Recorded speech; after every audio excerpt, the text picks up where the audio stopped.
നടിയായും മോഡലായും മലയാളത്തിൽ സജീവമാണ് മറീന മൈക്കിൾ.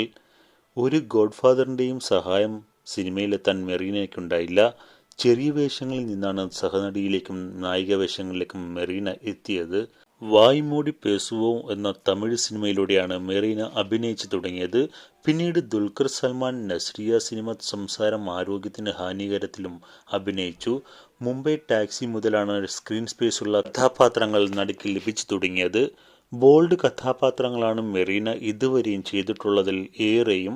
ചുരുണ്ട മുടിയാണ് നടിയുടെ ഐഡന്റിറ്റി. സോഷ്യൽ മീഡിയയിൽ സജീവമായ മെറീന 30 അടുത്ത് സിനിമകളിൽ അഭിനയിച്ചു. കുറുക്കൻ, വിവേകാനന്ദൻ, വൈറലാണ് എന്നിവയാണ് മെറീന അഭിനയിച്ച അവസാന റിലീസ് ചെയ്ത സിനിമകൾ.